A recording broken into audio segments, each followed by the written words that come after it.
paglalakbay ng inyong diwa. Pagsaksi sa mga pangyayaring hindi mo sukat akalain.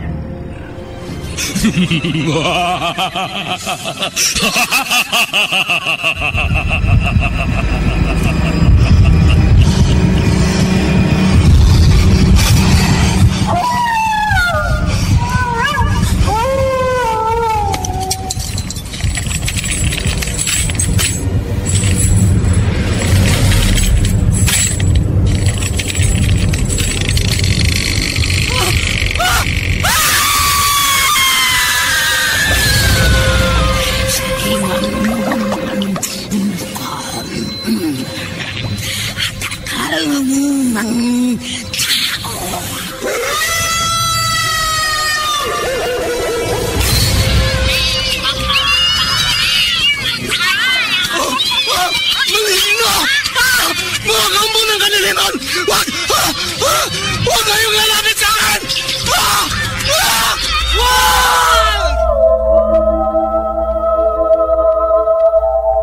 Mga kababalaghang hindi kayang tanggapin ng inyong isipan.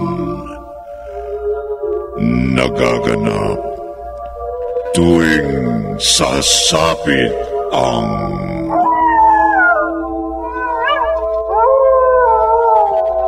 gabi ng lagi.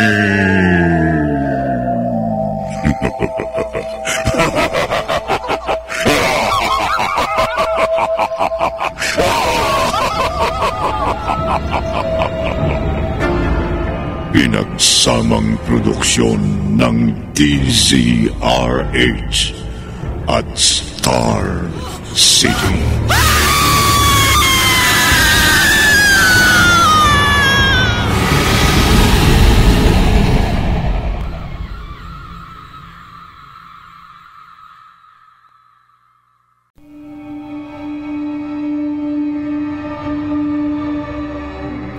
Magandang gabi, kaibigan.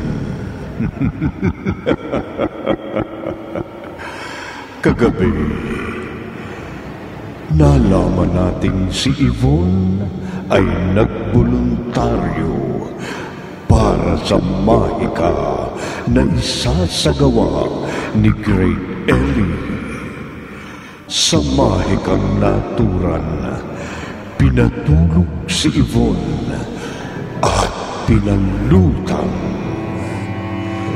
Nang matapos ang mahika, nakadama ng panghihina si Yvonne. Nagpatuloy ito kahit nakauwi na sila sa mansyon ng tiyahin niyang si Nora. Hindi nila ito binigyan ng pansin. Ngunit kinabukasan, natutulog pa rin si Yvonne at walang makagising sa kanya. Sa kabila ng ganito niyang kalagayan, may ilang salita siyang paulit-ulit na binigkas. Nag-alala si Marco, ngunit hindi niya alam kung ano ang dapat niyang gawin. Dito natin idugtong ang maaari pang mangyari sa ating tampok na kwento sa linggong ito. Pinamagatang Manikang Buhay. Sa isa na naman Gabi ng Lagi.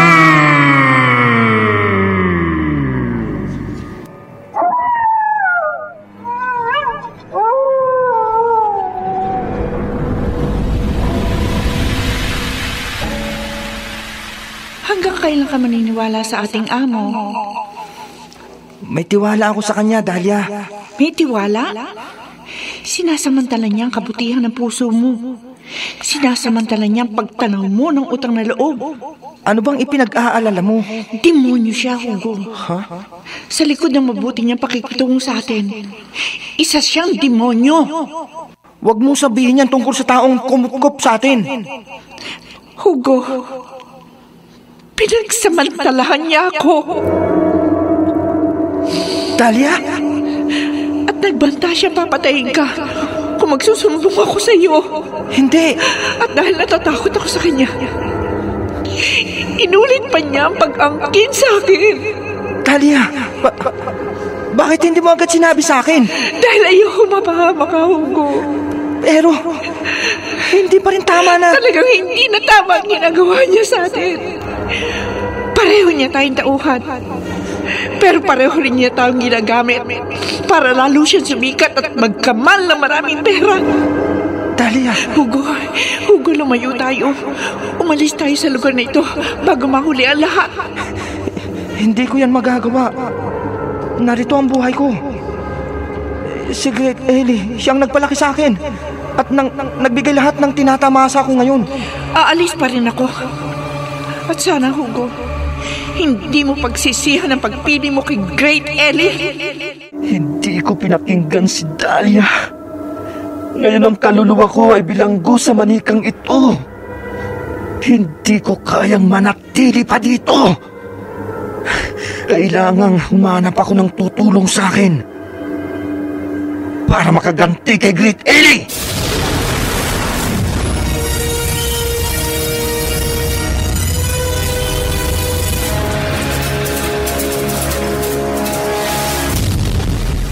Panawagan kay Nelson R. Sedutan ng Linaw, Libon, Albay na mangyari lamang na makipag-ugnayan dito sa DZRH kay Anching Cruz. Tumawag sa telephone number 555-3483. Gayon din kay Salvacion C. de la Cruz, Black Lot, 7 Bahay Street, Maligaya Park Subdivision, Camarin, Caloocan City. At si Loreline Labo, Sitio Kuluyan, 11, Barangay Macad, Pasakaw, Camarines Sur. Inuulit ko po, tumawag lamang sa telephone number 555-3483. DZRH Drama.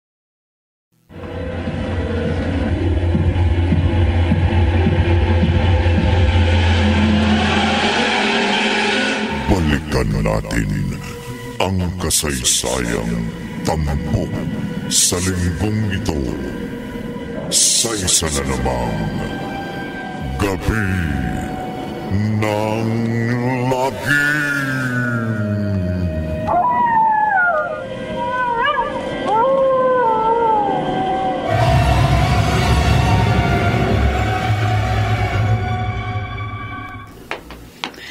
Miss, hinahanap po si Great Ellie. Oo. Bakit ang tagal bago ako pinapasok ng yung mga utusan? Nagpapahinga na kami. At wala naman binanggit si Great Ellie na may darating siyang bisita. Hindi ako bisita. Ako'y... Ay, kung ganon, sino ka ba? At bakit mo siya pupuntahan dito sa ganitong alanganing oras ng gabi? Ako ang kanyang... private nurse. Gusto ko lang masiguro na ang aking pasyente ay iniinom ang gamot niya sa tamang oras. Kung totoo yan, dapat lagi kanya kasama. Pero mukha namang walang sakit si Great Ellie.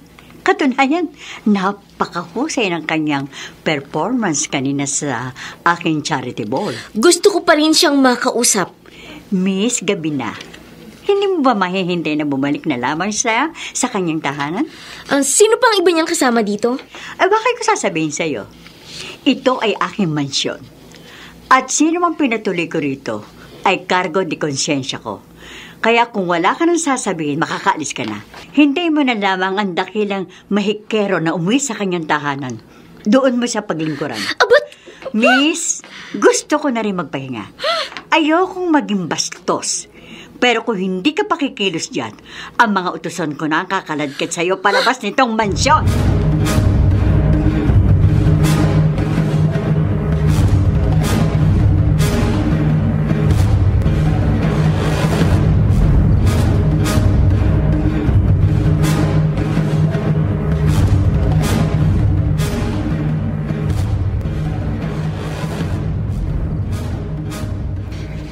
Hello, Marco. Si Adrian to. Oh, Adrian. Hindi pa ako makapagre-report ngayon sa publication. Bakit? Hindi pa ba tapos yung column na sinusulat mo? Nagtatanong na editor. Nag-aalala ako kay Ibon eh. Kasi hindi pa siya nagigising. 2 araw na siyang walang malay. Huh? Kailangan ko muna siyang bantayan. Problema nga yan. May kilala ka bang doktor? Yung mapagkakatiwalaan? Gusto ko na kasi siyang patingnan eh. Kasi nag-aalala na rin pati ang tita Nora niya. Magtatanong ako sa mga kakilala natin. Tumawag ko ulit mamaya.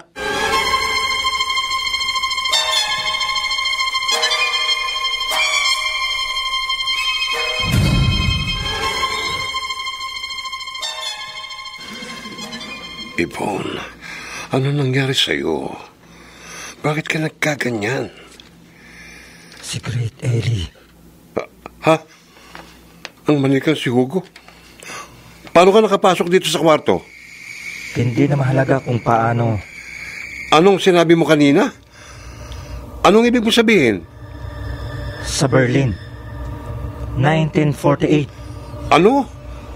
Ano ba sinasabi mo? Tuklasin mo, Marco, at malalaman mo kung ano ang nangyari kay Yvonne. Pero, sandali. Paano ito nangyari? Isa ka lang manika.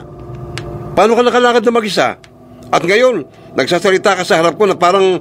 Sa Berlin, taong 1948. Sandali!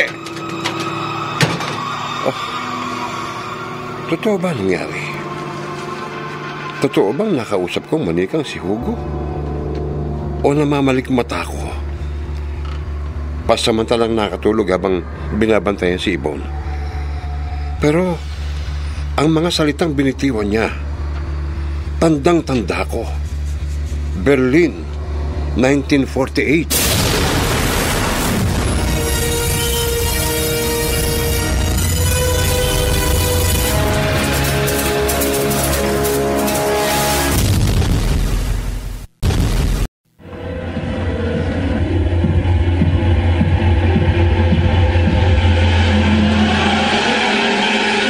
Balikan natin ang kasaysayang tampok sa linggong ito sa isa na namang Gabi ng Lagim.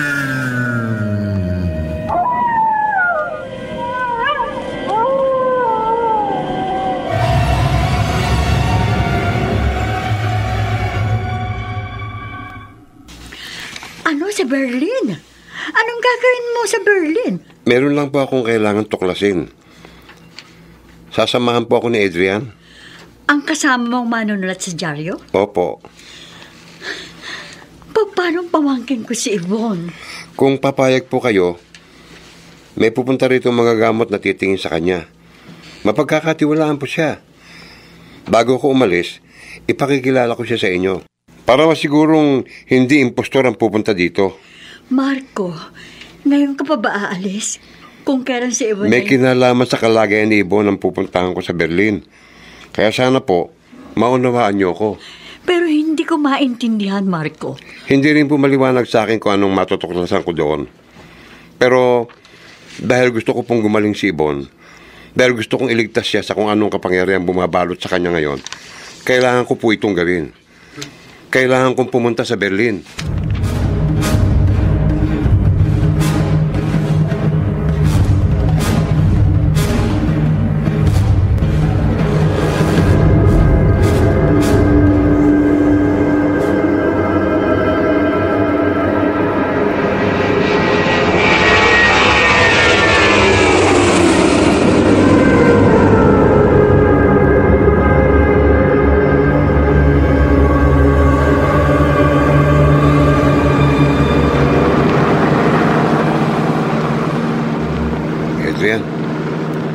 Sigurado ka bang mapagkakatiwalaan itong taxi driver? Oo, Marco.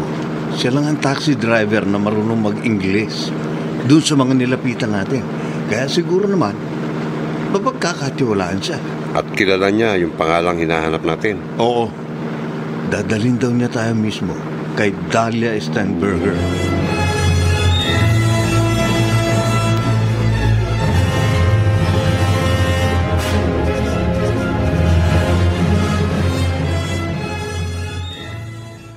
Ako nga si Dahlia. Pero hindi ko kayo nakikilala. Bakit ninyo ako pinuntahan? May kilala ba kayong Great Ellie? Bakit mo itinanong? Bakit ka natakot? Huwag kang mag-alala. Wala kaming kinalaman sa kanya. Ang nobya ko, naging bahagi siya ng isang magic performance ni Great Ellie. Pagkatapos nun, unti-unti na nang hina ang nobya ko. At ngayon, comatose na si Yvonne, ang kanya nobya. Hindi. Ayoko makialam.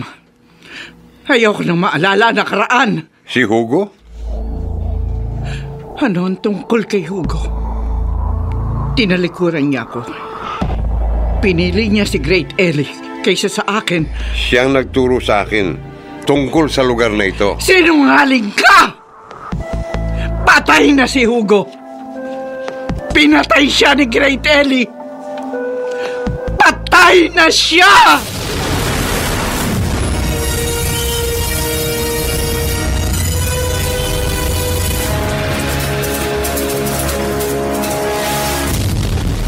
Panawagan kay Nelson R. Sedutan ng Linaw, Libon, Albay na mangyari lamang na makipag-ugnayan dito sa DZRH kay Anching Cruz. Tumawag sa telephone number 555-3483. Gayon din kay Salvacion C. de la Cruz, Black Lot, 7 Bahay Street, Maligaya Park Subdivision, Camarin, Caloocan City. At si Loreline Labo, Sitio Culuyan, 11, Barangay Macad, Pasakaw, Camarines Sur. Inuulit ko po, tumawag lamang sa telephone number 555-3483. DZRH Drama. DZRH.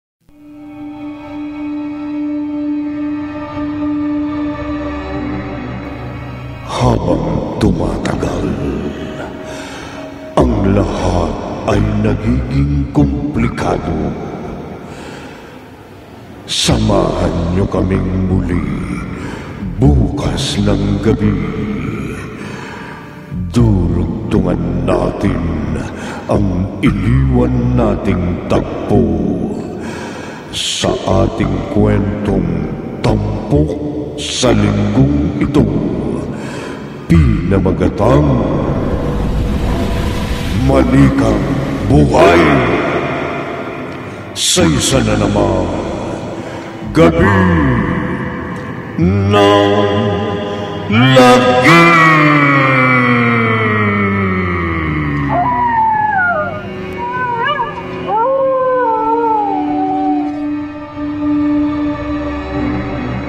Mga nagsiganap: Rosana Villegas, Bobby Cruz, Marichu Villegas, Alan Ortega, Vilma Esteliore, Ben Mercado, Rose Tunido, at Jerry Mutia.